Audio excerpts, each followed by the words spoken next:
tease something later. Welcome back, listeners, to a new episode of the New Standard. And as always, I have my partner in crime to my left. What's up, Big Neil? It's the good word, Lance. We are in the thick of the season, right? We're coming off the league meetings where Steelers head coach Mike Tomlin spoke. Over the last 2 days, we got a little bit of information, some clarity on a few free agency moves, as well as maybe a tease or two about what the Steelers are looking to do with the remaining portions of free agency, which is going to run straight through the start of training camp, as well as next month's draft. One position in particular that he spoke about, we're going to dive into here on the New Standard. Thank you all for being here. Let's get to it, Lance.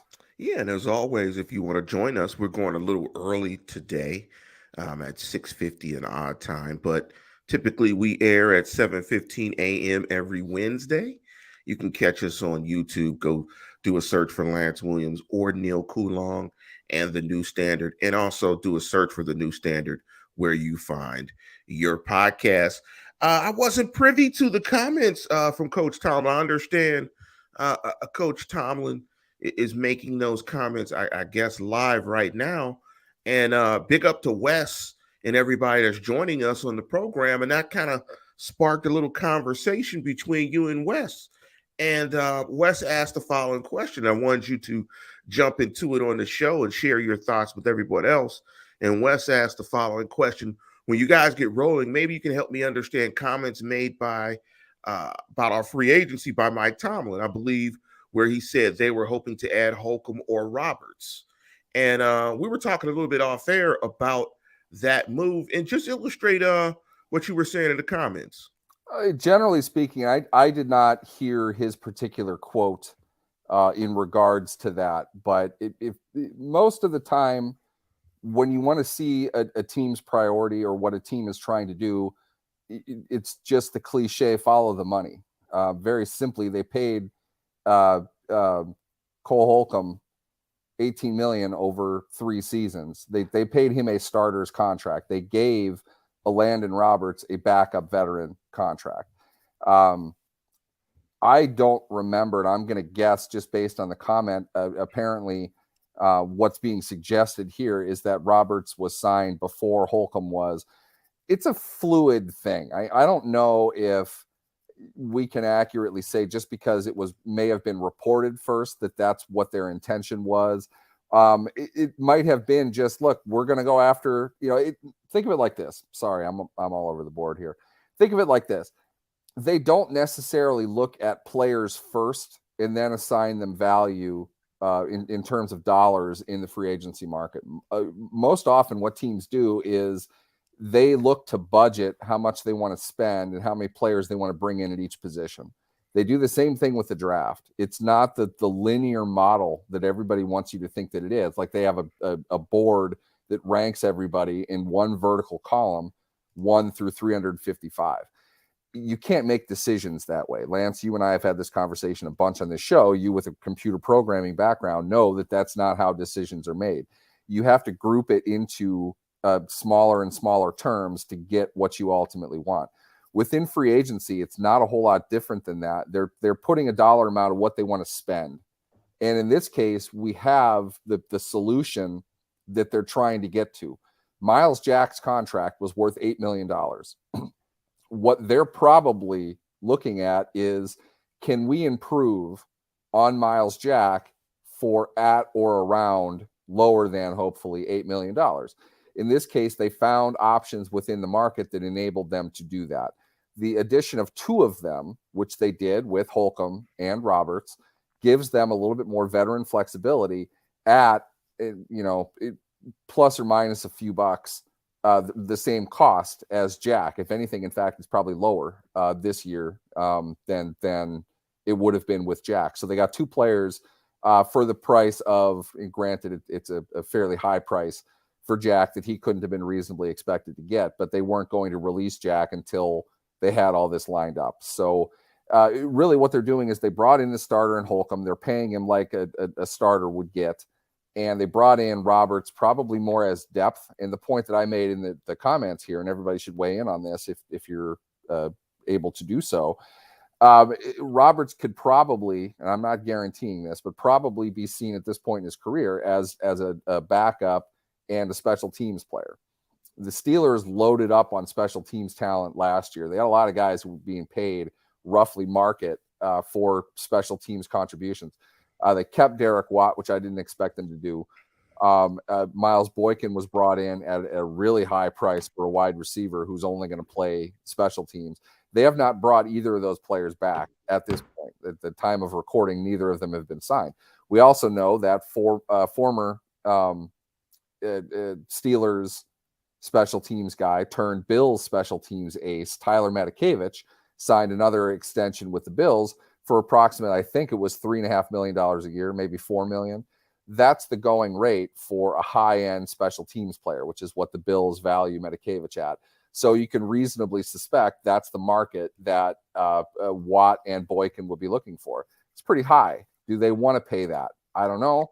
But maybe Roberts is the guy they're looking to help fill one of those roles. And they're getting him at like $1 million, 1.3, something like that. And they add to linebacker depth that they probably needed. It was a position that we discussed often.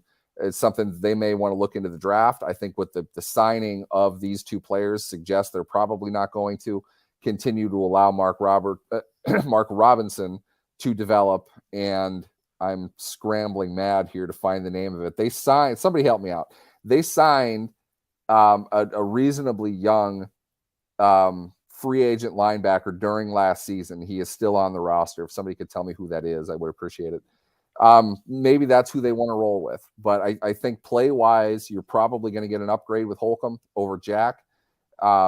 What you want to do with Devin Bush's position, I think, is up in the air. There are a couple different options that you have there. So nowadays, specialized defense, your two inside linebackers are going to contribute. They're going to be on the field, but you can move guys around with that other linebacker position. Is that a spot on the field, not physically, but within a package that another safety can fill? And that's where Mike Tomlin's comments from yesterday at the league meetings comes into play. He said in no uncertain terms, the free agency process is still ongoing. We're going to add to the safety position, certainly. There are some credible candidates in both free agency and the draft. This is a team that let Terrell Edmunds go in free agency, if we want to call it that, because Edmunds signed a 2-year, $2 million deal with the Eagles for $600,000 guaranteed. It's hard for the Steelers to have bid less than that. That's about bottom basement for a veteran like Edmunds. That's not a very high price tag. I would suggest the Steelers offered something close to that. Edmunds wasn't interested in continuing his time in Pittsburgh. Maybe that's the role that they wanted him to play. I don't know. They can play a 3-safety look and take one of those linebackers off the field, play the safety closer to the line. They have options is really the point. And the more bodies they have with NFL experience, the more options they're going to have. So Tomlin, though, strongly suggested they are in the market for a safety still yet this free agency period and possibly in the draft as well. So I think all these things are tied together is what I'm saying. And I think Holcomb is going to be, as people would say to annoy me, the green dot guy as far as the linebackers are concerned. He's the one that's going to play the most amount of snaps. I'm not 100% sure if maybe Roberts is the starter. Maybe Robinson's the starter. Maybe they don't have the starter yet. Maybe I was going to ask you that next. If they want to play two inside linebackers, maybe they aren't 100% sure who that's going to be. Or maybe the plan is they're going to use 2 or 3 of them. We don't know. It's up in the air, but versatility is the key thing in today's defense. You need depth.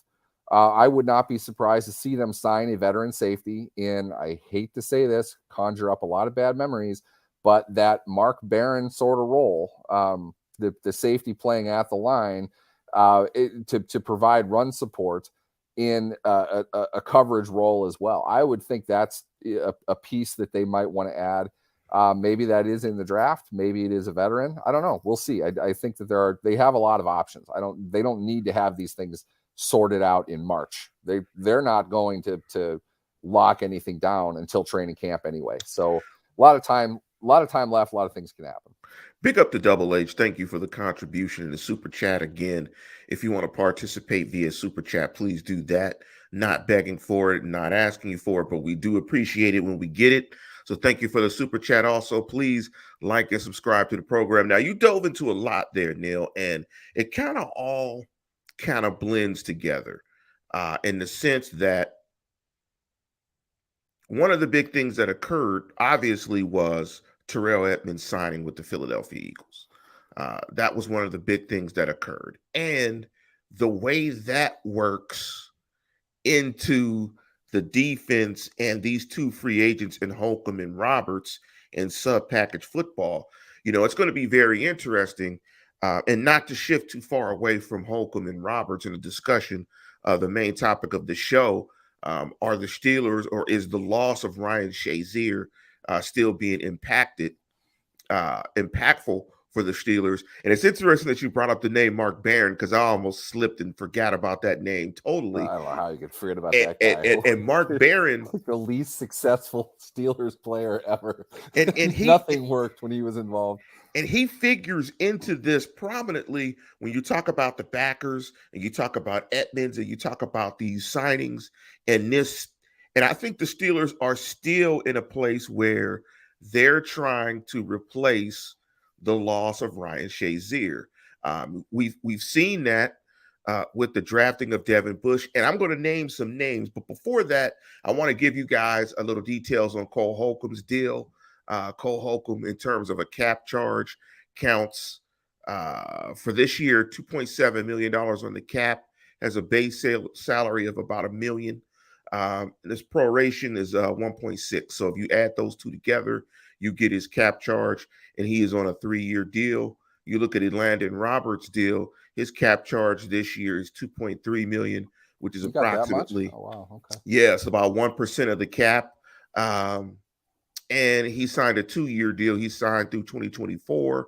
And it's going to be interesting. So they gave Elandon Roberts more than what Terrell Edmunds got from the Eagles. Just pointing that out to people. Yeah, which is very interesting. And Omar Khan made some comments that they wanted to retain Edmunds, but he wanted to go to Philadelphia. You never know if those statements are true. Those are just statements. I would take them with a grain of salt because we're not privy to those discussions. But the interesting thing is, in this discussion about Ryan Shazier's loss impacting the Steelers, let me list some names. John Bostic, Vince Williams, Johnny Bostic, Devin Bush, who was a first-round draft pick who they gave up significant draft capital to acquire. Roberts, now making $10 an hour in Seattle. Robert Spillane, Joe Schobert. How about Joe Schobert? Rainbow Schobert. Another complete bust. Mark Barron is another name. Miles Jack. We got Robinson, and now we've got Cole Holcomb and Elandon Roberts. You throw all those names into a bunch, you have some solid guys, but you got guys. And the Steelers clearly demonstrated how important Ryan Shazier was, what they were trying to do in modern defense by trying to go back out and replace that player in the first round again with a Devin Bush. And I think we're still seeing it right now in this defense, is that they haven't had that presence at the inside linebacker position since his loss. And going back to something that you said in terms of value that the Steelers put on players, it's sort of like how, you budget, hopefully you budget and everyone else budgets. When you want to do certain things, you don't pick the product first. Typically, you kind of allocate what you got to spend to get the product, and then you shop for the product. So the Steelers said, this is how much we want to allocate towards it. And here are the players that kind of fit that, and we're going to figure it out. But Cole Holcomb and Elandon Roberts are still part of this everlasting, never-ending search to replace Ryan Shazier. Now, I don't know how much you know about Cole Holcomb or Elandon Roberts as players, Neil, and I'm sure you've asked around about those guys, but they just feel like guys. when I looked at Cole Holcomb, and I know I commented to you that I watched like 3 or 4 games and he doesn't make plays. Like he's a snap guy. Like he's a guy that, I mean, you got to have somebody play the snaps. He's athletic. I think he's a better athlete than Spillane. I think he can run. He has some juice. He's a guy that's sort of around the ball, but not around the ball. He's just a snap. He looked very much like a snap filler to me. Like he's a guy that's not a star, but you need to play. You need somebody to take the snaps. He just feels like a body. And let me give you guys some rankings. And of course, this is just PFF, and take it with a grain of salt. But here are some of the PFF rankings for Holcomb. Overall, he ranked as the 58th linebacker. In terms of run defense, he was ranked 51st. In terms of pass rush, he was ranked 150th. And that's one thing that Elandon Roberts did very well at the inside linebacker position. He led the NFL with 5 sacks.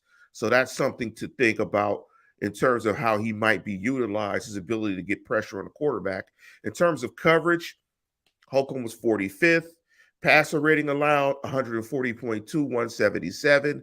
Yards per reception, 10.3, ranked 129. And no sacks. So I don't know what all that means, but I throw all those numbers out to say that pretty much what he signed for is what you could pretty much expect. And I don't know if the acquisition of Cole Holcomb and Elandon Roberts solves the problem. We'll see, but I still think very much that the loss of Ryan Shazier is still impacting the Steelers. I think it's on the surface, really, it's apples and oranges. I mean, you can't. They invested a top 15 pick in Ryan Shazier. They invested a few dollars on the retail market for something called Cole Holcomb, who incidentally was a 5th-round draft pick the year they took Devin Bush. They tried the expensive premium route with linebackers in 2014 and 2019, and they don't have either of them beyond their rookie contracts. One for terrible reasons, and the other because he just isn't a player. He can't play. To replace that would require them to logically invest premium capital, whether that's money or draft picks. They haven't done that. So it's hard to say logically that they haven't replaced them. They haven't found anybody that can play. Here's what it comes down to, in my mind. The premium we're talking about is playmaking ability and its pass coverage. I'm not sure how good, kind of like you alluded to, how good Cole Holcomb is going to be in that regard. I don't know. We'll see. But nothing in his career really suggests he's that type of guy. Is he an A-gap blitzer? That's another key piece that you mentioned. Vince Williams, who was excellent in that capacity, run blitzing in particular. Big dude, contact courage through the roof. Spillane wasn't quite athletic enough to fill that sort of role, but he'd get in there for sure. He's going to bang somebody. I felt Devin Bush did a good job with that last season. I think, if anything, they see Holcomb as being able to do that, which is basically an A-gap run blitz. Is you're pounding the gap, not looking to get in after the quarterback, but to hit the line of scrimmage and control it, to try to control the run game. You expect a run. That's a run blitz. Simple to figure out. I think Holcomb, based on I haven't really dug into him, but just the film that I've seen, he looks like the type that could play and wants to play that style of football. That fits the Steelers well. An every down player, probably, just because, typically that's what they've done. I don't think they're going to take a linebacker off the field. So I'd imagine it would be him. But if you're expecting him to be able to drop and carry tight ends 15 to 18 down the field, not sure he's your guy. I'm not sure how many of those there are of those in the NFL. And typically when you get those, they're premium. They expected Devin Bush to grow into that role. He never did. Shazier would have been the best in the game at it easily. The improvement that he made year after year, they were going to give him a long-term extension. He probably would have been at the end of that now, but he would have been able to fill that role. They're not looking to fill that role, though, with Cole Holcomb. At least I hope not. If they are, then they're in trouble. Not to repeat the same thing, but I think this is why they're positioned, and Tomlin really alluded to that when he was speaking, to find another safety. And I think that safety is going to be in the mold of those hybrids that they've brought in the past. I hate to say this, but Morgan Burnett, Mark Barron, guys Morgan that they vets who were obvious liabilities on day one, to come in and handle kind of a linebacker off ball, over the top of a split tight end, that sort of role. That's what they want. They want to be able to stay as heavy as they can while still covering in sub packages. So it's a nickel with one of your safeties being playing a linebacker type of position. This is something they did with Troy Polamalu back in 2013 when Larry Foote was hurt. They brought in Robert Golden as an undrafted free agent in the hopes that he could build to that. A versatile defensive back in college. He added weight. He ended up being a great special teams player, but that role never really materialized. They haven't really done much as far as trying to fill that, except giving us plenty of highlights of watching Mark Barron chase guys all over the field. I'm not sure if that role is really all that possible in the NFL, but they're trying. Unless you've got Derwin James, if you want to invest a top 15 pick, top 16 pick in a player like that, you could probably get away with it. But where they are right now, they're not. They gave Holcomb a 3-year deal, not a 5-year deal. It's not largely guaranteed. They're not going to ask him to do those kinds of things. So I don't know. And as James brought up here, it's a new linebackers coach as well. That deserves to be mentioned. Perhaps a different look. Perhaps they brought in the new linebackers coach because they want their inside linebackers doing something differently than what they were doing previously. And that's not a shot against Jerry O or anything. It's just Jerry O teaches them to do A, B, and C. Now they want them to do D, E, and F. They need to bring in somebody who can do D, E, and F. And that might not be Jerry O. So I think that is connected to it as well.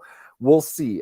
I don't see a heavily dynamic player in Holcomb. I see a solid NFL linebacker, but not a real versatile one. To me, I think the telegraph move the Steelers are making here is they're not done at safety, and that's what Tomlin spoke to the other day. I think they still have a move yet to make. He mentioned there are guys out there that they're still looking at. I don't think they're done yet. It's not going to be a high caliber guy, but it could be somebody they're looking to use very specifically. Yeah, I might be the one person, or me and you might be the two people that were relatively high on Terrell Edmunds. His versatility, what he brought to the defense, his durability. You're talking about a player over his tenure with the Steelers. I'm going to say probably played close to 4,500 snaps plus. Yeah, that's fair. And when you're talking about replacing a player, you're talking about replacing his production, but you're also talking about replacing his snaps. And I think with these moves, I think you astutely have pointed out, I think it illustrates there's another piece that has it. There's another move or another piece that's not in play, that's not in place. Because when you look at Big Nickel, the times in when they played Edmunds, Minka, and KZ, it looked pretty good. It was a nice safety tandem. And we saw the impact of Edmunds and Minka and the different things that Edmunds was able to do to free Minka to play in the role that he played. So there's still a move out there, I think, that still needs to be made. Do you think these transactions, the loss of Edmunds brings safety into play in the first round? Do you think the signings of Holcomb and Roberts takes linebacker, if it was on the possibility in the first round, out of the mix as a position group for the first round? I don't think they're going to value the linebacker position in terms of a high frequency contributor more than they have right now. That is not to say they won't invest in one. Mark Robinson, I would be really curious to get the team's honest thoughts on his performance when he played. He did some things that really made you excited about his development, and he did some things that were just like, okay, he can't. Yeah, I don't know if he's ready to be on the field as often as we might like him to be right now. That said, I just, with the way that they have built their team, from a coaching perspective, from a strategic perspective, I really feel like safety is more of their priority. Defensive back is more of their priority. Because of that, I would not be surprised if they used a premium pick on a player like that, a player who can play inside and out, over the top. Tomlin even spoke to this as well. It's not free versus strong anymore. It's positions. It's where they line up. They're not lining up based on what the offense is showing, which is what free and strong would really mean. Strong safety being the guy that lines up on the strong side of the field.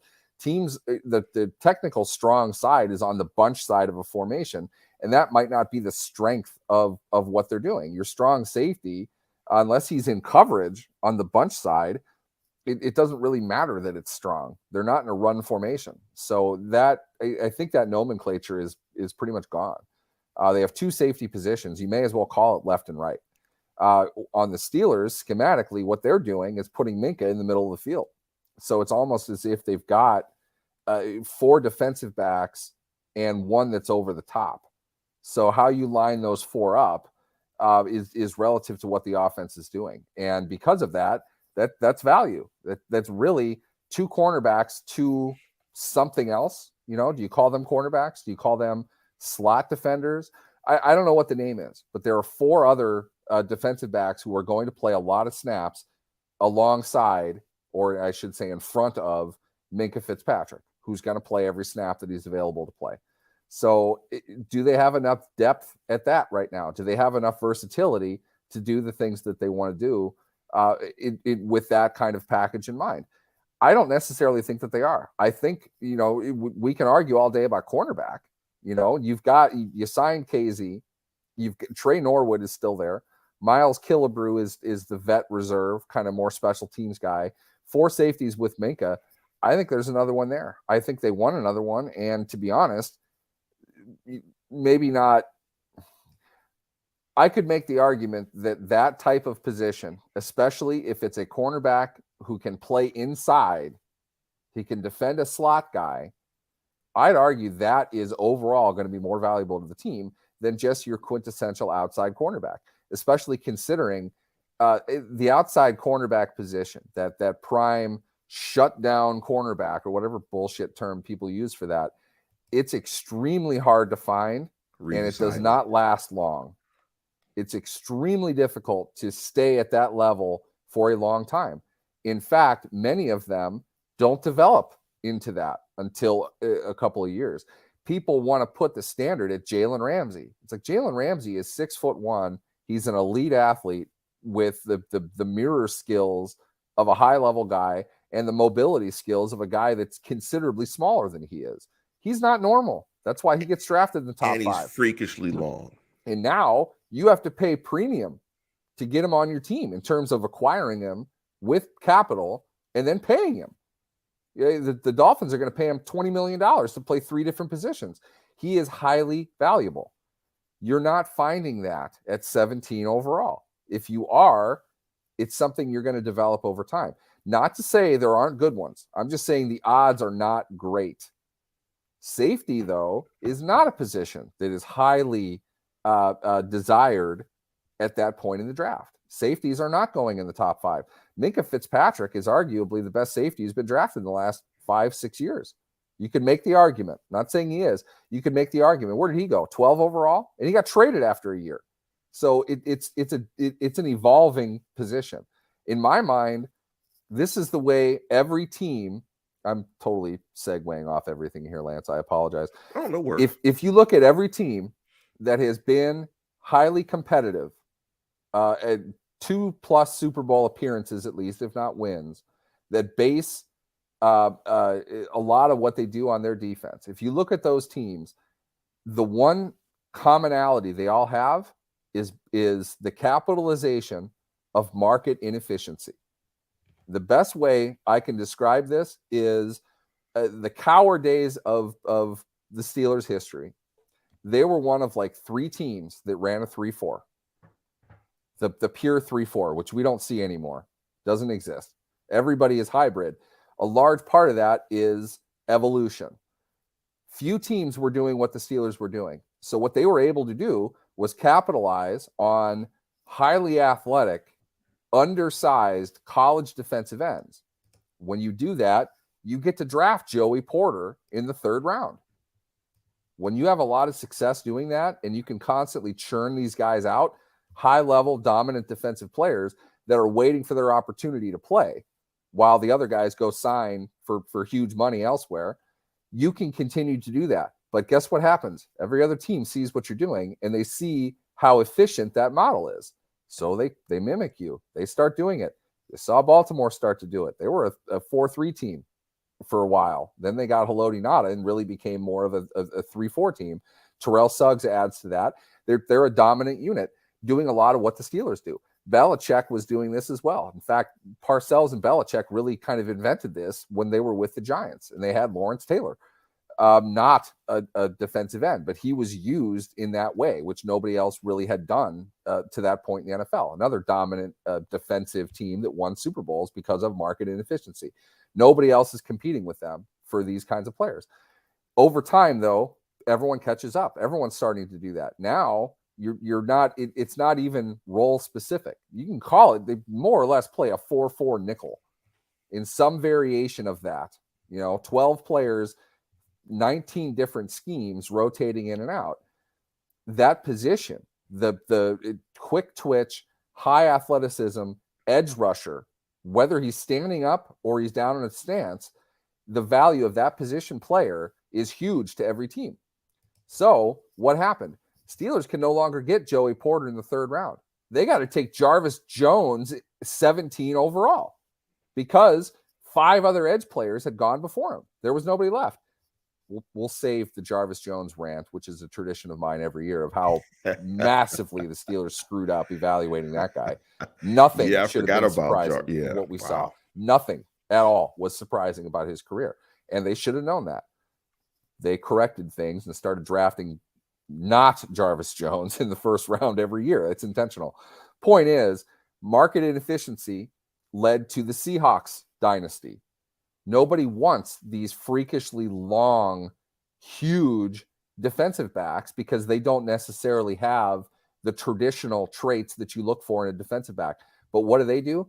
They went after guys with massive wingspans, certain athletic traits, and the most anti-authority, highly competitive people you could find. And then they stuck them in a room and made them compete against each other.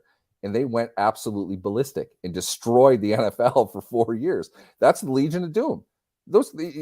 Earl Thomas, obviously a marquee guy. They traded up for Earl Thomas. Earl Thomas is a flat savage. The guy is insane. Okay. He completely nuts. And they knew that. That's the type of guy that they wanted. You add Sherman to that, a converted wide receiver, an embattled one at high value in the 5th round. They added the Rhinoceros in the 3rd round. You bring all these guys together because the rest of the league doesn't want them. They don't think there's value. Seattle hit on a formula that said, we can find these guys later in the draft and they'll do exactly what our scheme does, and no one else is doing this. So we have our pick of perfect guys for our defense. And they won a hell of a lot of games doing that. That market inefficiency is shifting as it does every single year. Do the Steelers have a scheme? Do the Steelers have a philosophy or an idea that is going to allow them to maximize talent? What I really mean by that is getting all pro players late in the draft. It's not because people forgot about the player. It's not because everyone grossly underestimated how good they were going to be. There's some of that, sure. But what it really is we need this guy and nobody else does. He fits what we do perfectly. and nobody else will fit with him. We'll get into this in draft season. Just because a guy was taken in the 5th round doesn't mean that every other team overlooked his skill. Just they don't play the game that way. That's not their philosophy. He doesn't fit with what they want to do. So to me, what the Steelers have been trying to do for years is find that hybrid safety that can play inside and out. They don't, it's not that they don't value the outside cornerback, but clearly they don't in comparison to the rest of the league. They don't pay those guys much, okay? Ike is still like the highest paid cornerback in Steelers history. We won't count William Jackson, but they don't put a lot of money into that. They will find a bunch of cheap veterans who can play versatile roles. They also have tried to experiment with that safety position. And yeah, what a joke of a campaign that was. Do you remember that? They were painting Jarvis Jones up in roast beef. It's like, this is just grotesque. I absolutely hate Subway. I'm not sure if they're banging down our door to sponsor the new standard podcast. I like, just as an aside, I like the bread, but man, they put their meat in microwaves. So they put their meat in a lot of places. I don't want to know. Pause. It's funny, like when you were saying Jarvis Jones, I think we have to bring this term to the show. BJJ and AJJ, when we describe all moves, like before Jarvis Jones and after Jarvis Jones. Do a whole show on that. Like that's a delineation of time. That was a BJJ move and an AJJ and after Jarvis Jones move. You know, the interesting thing is, and one thing I wanted to do for a show possibly next week, I know we haven't talked about it, but I'm going to just tease it here, is a show called Make Your Case for not necessarily a player to be selected in the first round, but a position. And I think you've made a very strong case for this hybrid safety type player that has the ability to be flexible enough to cover some tight ends, cover some backs, be maybe your number 3 corner, also be a complementary player to Minkah Fitzpatrick. Exactly. That type of player that can occupy various roles and play different positions, which is what Terrell Edmunds did. I mean, except he wasn't good at it. He was just average. He couldn't cover inside. We saw that. Yeah, we talked about this during the season. I forget what it was. There was one play. Somebody help me out if you remember it. There was a play where he was lined up in man, I think twice in this game in the red zone on a tight end, and it's like he wasn't even there. It threw at him both times. He didn't compete. He didn't challenge it at all. That's not his role. He can't play man coverage like that. And I'm not saying that he should. He wasn't being paid very much. I know he was a first-round pick, but I think it was obvious he doesn't have those kinds of ball skills. Can they draft a guy at 17 that does? I think they can, because I don't think Joey Porter Jr. is going to be on the board. I don't think that kid from Illinois is going to be on the board. There are talented cornerbacks. We'll see what they do when they're on the clock. I don't think that value at those positions will be there. That said, getting back to market inefficiency, what if there is a guy that can do this inside and out? That's more of what they want. He might not be as high level, but he can defend a tight end in short spaces. I think that's kind of what they thought in Trey Norwood. Norwood fit that man scheme well. He played inside and out in short spaces. He could battle guys. He showed that his rookie year. I don't know what happened to him in year 2. He mentally just kind of fell apart. He made a bunch of mistakes and kind of found himself in the doghouse. But I don't know if his career is over or not. But I do think that's the kind of guy they want to find. Do they want to invest a premium pick in it? I don't know. That's the part here that's up in the air. They need another cornerback. I know that. There's no way they're not drafting a cornerback. Could it be the type of cornerback who played, and this is very similar to the role Tomlin said Patrick Peterson's going to play, high and low, inside and out. He's going to be moved all over, and that largely is because he's not purely an outside cornerback anymore. They need to use him inside. I think that's where he can be effective to some degree. I don't think he can carry guys across the field, but he can play in zone just out of his savvy and his length. He can be effective in that way. I wouldn't be surprised if they want to find a cornerback, if you want to call him that, that's like that. Somebody that can perhaps grow a bit more to be a better inside defender than what we're probably going to see Patrick Peterson be this year. I think that's worth a premium pick. It's going to be interesting. They have, and I'm excited for the show to make your case, because the more we talk about their defense and the more we're talking about it on their show, the pieces are kind of moving. It's kind of a shell game here. I think they have an idea absolutely of what they want to do. But it's going to be interesting to see. Let's jump into this question from Rob Cotting. What's up, Rob? Will Mason Rudolph come back to the Steelers if no other team wants him? I'm gonna just say, nah, man. Nah, man. Let's dissect this, though. Okay, does any team want him? I mean, as of now, he's a free agent, still not signed. You know, we've seen a lot of junk quarterbacks get signed at this point. He's not one of them. Not getting signed before the draft. I don't envision a scenario in which either side would especially want Rudolph back, but I don't think the Steelers would mind. That's just a lot of money to spend for a third string quarterback. You're paying a lot for Trubisky. Rudolph wouldn't dress like he didn't last year. I think he would prefer to go to 31 other teams. So for that to happen, I'm couching that as much as humanly possible. I would say it's not likely that Rudolph would be back. Let's jump into this question here. I think it's right here from Rod Young. Big up, Rob. Big up to everybody out there. Please like and subscribe to the program. If you had to prioritize the Steelers' top needs for top 5 positions, and we'll dive a little bit into this next week with the Make Your Case. Don't give away some of the stuff you may talk about next week on it, Neil. But prioritize your top 5 positions for the Steelers in this draft. I think the real trick here for me is defining cornerback versus safety. I would say defensive back times 2. Those are the big ones for me. And I do think they also need to add an offensive tackle, if not for depth, then to cover up LaRaven Clark, who might just very well be the worst free agent the worst free agent player the Steelers have ever signed. They get the veteran exception with him, so he's not going to count on the cap all that much. Probably not even a great bet that he makes the team. But I had a scout tell me before he was drafted, I think he was drafted in 2016, was it? LaRaven Clark is the worst prospect in this draft.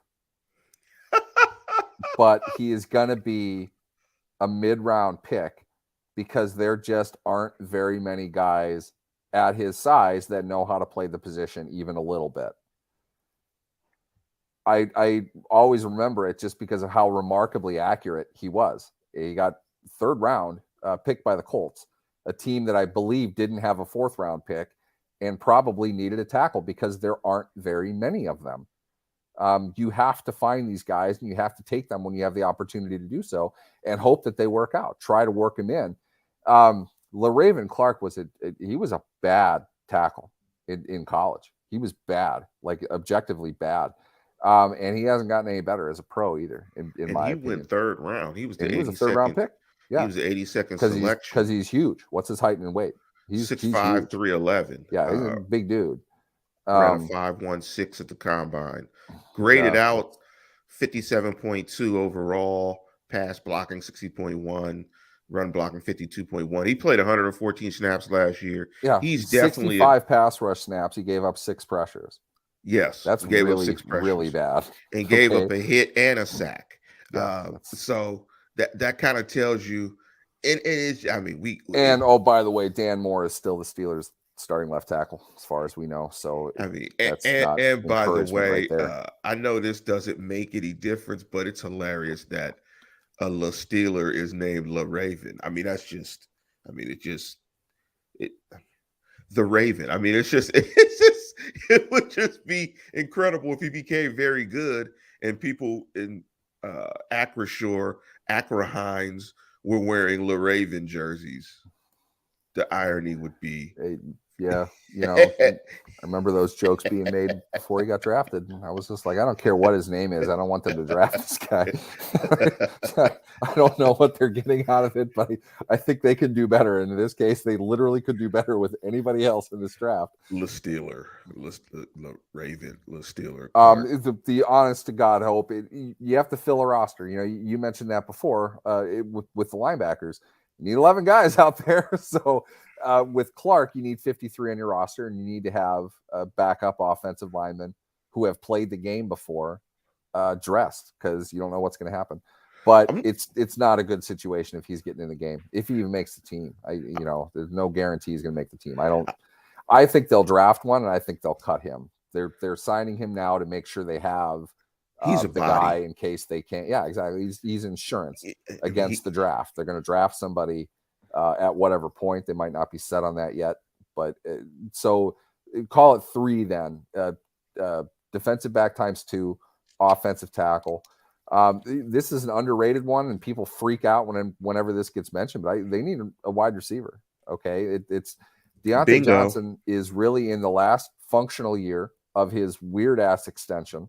In 2014 or 2024, his contract's upside down, meaning his cap number is way higher than his base salary. So both sides are going to want to do something with that, and that might mean cutting him. It's possible. You can't rule that out. Trading him is an option as well.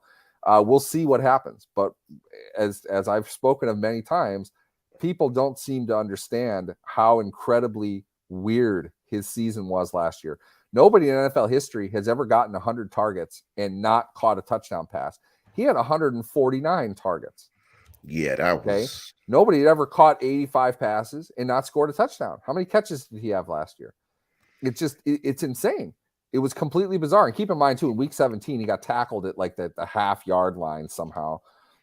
Really unfortunate. I kind of wish that he was able to score at least once. But Deontay Johnson's a good receiver. I don't know how much they're going to want him back if he needs to get paid $25 million. I'm not sure they want him back for that. To set that up, you've got to continue to keep the cupboard stocked. And it's a strategy they've used. People are going to talk up and down about Calvin Austin, but frankly, no one on earth has seen Calvin Austin play in an NFL football game. Don't tell me he's a great player because he ran track and he had a great 40 time. We have no idea. No idea. Okay. George Pickens made some sensational catches. He's not a great receiver at this point. He doesn't run routes well. Very young. Okay. Keep that in mind. He played 24 college games. 12 of those were over his last 2 seasons. He barely played football when he got to Pittsburgh. A lot of work he's still got to do. Confident he'll grow, but there's a reason he fell to the second round. Okay. Some of that is the injury. Part of that, though, is the inexperience. He needs to learn a lot about the game. If you watched, what's his name? The kid from New York, the Jets who went to Ohio State. Garrett Wilson, you watch Garrett Wilson play, that's an NFL ready receiver. If you watch George Pickens run those same routes, Pickens is nowhere close to that. Okay. Not a bad thing. Just he's got to grow and develop. He's not there yet. I don't know how many young guys you want to put in that room, but we don't know what's going to happen in a season. They might lose the guy that's getting 150 targets a year. Who's filling that? Do they have that role figured out yet? I don't know.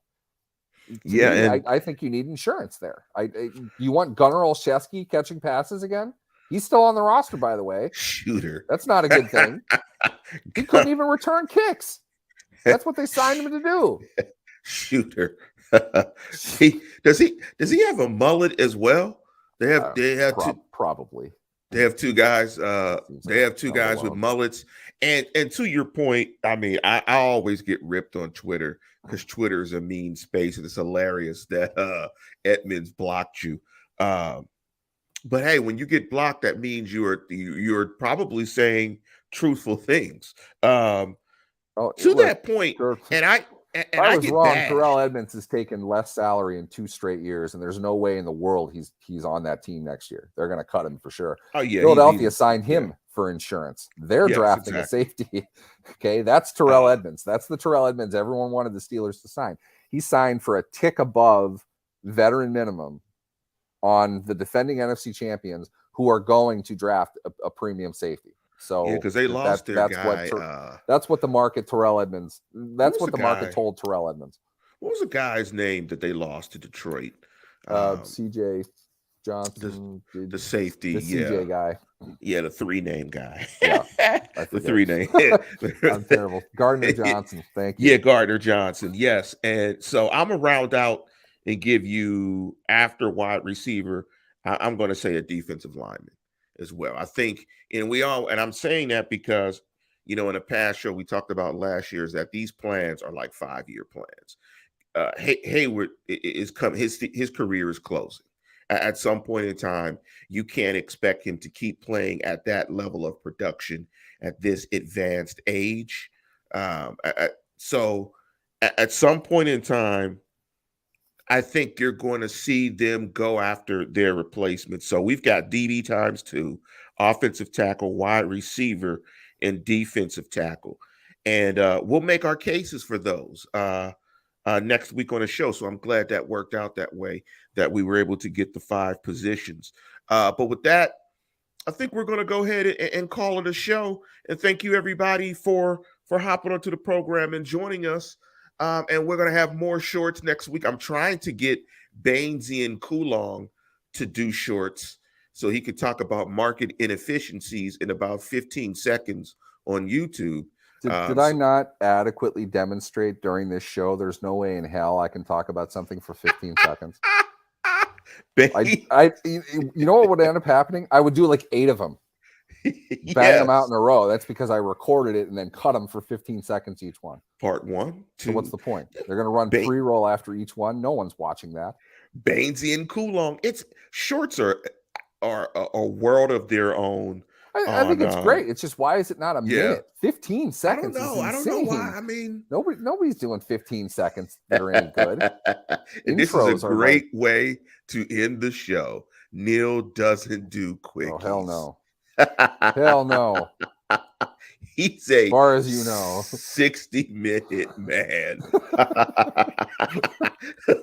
I assure you, I've never heard that. But with that, we're going to conclude the program. As always, tune in, tell a friend, and subscribe. Go Steelers.